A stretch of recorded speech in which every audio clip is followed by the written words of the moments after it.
2024 के लोकसभा चुनाव को लेकर के लगातार कई सारी चीज़ें जो है वो सामने आ रही है। जहां एक तरफ आपको बता दें कि तमाम पार्टियां यहां पर अपने अपने कार्यक्रम को लेकर के तैयारियां शुरू कर चुकी हैं, तो वहीं दूसरी ओर अभ्यर्थी लगातार अपनी आवाज़ को बुलंद कर रहे हैं। आपको बता दें कि सकुए के पत्ते के साथ अभ्यर्थी अपनी आवाज़ को बुलंद कर रहे हैं, जिसको देखते हुए अब यहाँ पर आंदोलनकारी छात्र नेता जयराम महतो ने भी एक बड़ा ऐलान किया। उनका कहना है कि हम एक नई पार्टी के साथ यहाँ पर आएंगे। अगर हमारे जो छात्र हैं वो अगर चुनाव लड़ना चाहते हैं तो हम लोग एक नई पार्टी के साथ आएंगे।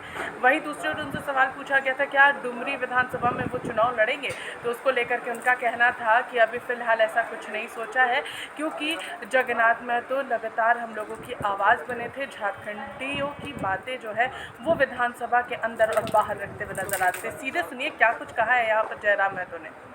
ये सब पे चर्चा का विषय है, क्योंकि जगन्नाथ महतो 32 खतियान की बात किए हैं और उनके प्रति हम लोग सदैव आदर और सम्मान रखते हैं। इसलिए इस विषय पर काफ़ी गंभीर विषय है। इस पर जितने भी हमारे साथीगण हैं उनके साथ रायशुमारी होगी, उसके बाद बातचीत होगी।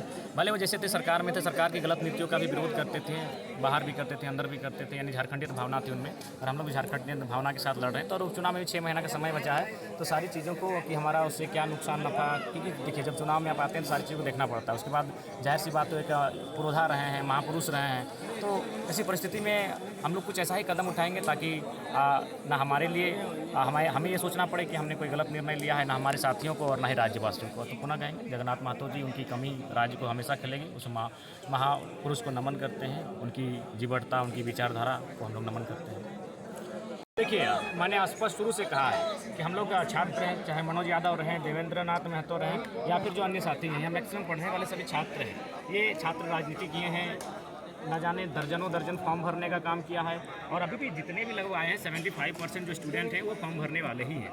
लेकिन जो देख पा रहे हैं जैसा लगातार हमारी नौकरियों को अगर बाहर के लोगों को बेचा जाएगा, तो ऐसी परिस्थिति में सड़क में ही अगर विरोध करते रह जाएंगे तो शायद लोग नहीं सुनेंगे। इसलिए सदन में जाने का विकल्प तलाशना चाहिए।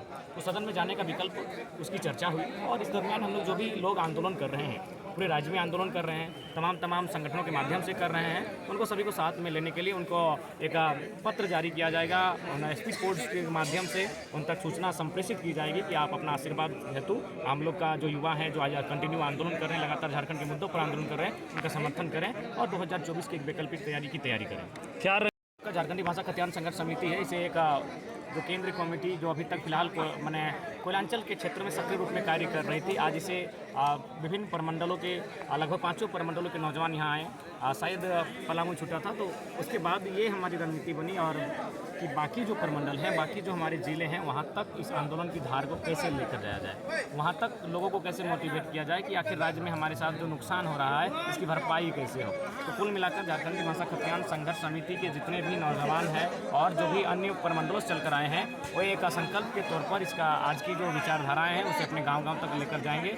और उसी क्रम में आज हजारीबाग, चतरा, कोडरमा, लातेहार, आपका गुमला, रामगढ़ तो खैर हमारा मेन पॉइंट अभी रहा है। कोल्हान के तीनों जिलों से आए हैं, पश्चिमी सिंहभूम, पूर्वी सिंहभूम, सरायकेला, जामताड़ा, गोड्डा, कुछ जिले छूटे हैं, जो कि सच्चाई है। तो कुल मिलाकर जो हम लोग का आंदोलन चल रहा है, जो भी मुद्दे हैं, और इनको अब ड्राफ्टिंग करने की तैयारी है। हमें भी अपने नियम कानून के साथ, कागजी कलम के साथ लयबद्ध होकर आंदोलन करने के लिए हम लोग आप तरह तरह की टीमों का जो जांच पड़ताल के बाद संगठनिक रूप से काम करने के लिए हम लोग प्रतिबद्ध होने के लिए एक नई रूपरेखा तैयार करने के लिए आज बैठे थे। ये तो स्पष्ट है, अगर हमें चुनाव लड़ने की नौबत आती है, चूँकि रायशुमारी ये हो रही है, झारखंड के धरातल पर हो रही है, गांव में हो रही है, कि जो नौजवान आज आंदोलन कर रहे हैं, इनके हाथों में कम से कम ये नौजवान विधानसभा के भीतर अगर सदन में जाते हैं तो कुछ काम आसान होगा, और कुछ जो अभी लोग कर रहे हैं उसे थोड़ा बेहतर होगा। तो ऐसी परिस्थिति में अगर चुनाव में अगर ये नौजवान आते हैं, ये आज पढ़ने वाले छात्र जो आंदोलन को खड़ा किए हैं, तो मेरा मानना है, और हम भी सजेशन करना चाहेंगे कि अपना स्वयं के बूते आए, अपना इंडिपेंडेंट ही सही, अपने दल के माध्यम से आए, लेकिन किसी के आगे मजबूर ना होना पड़े, किसी के आगे लाचार बेबस ना होना पड़े, इस टाइप से आए।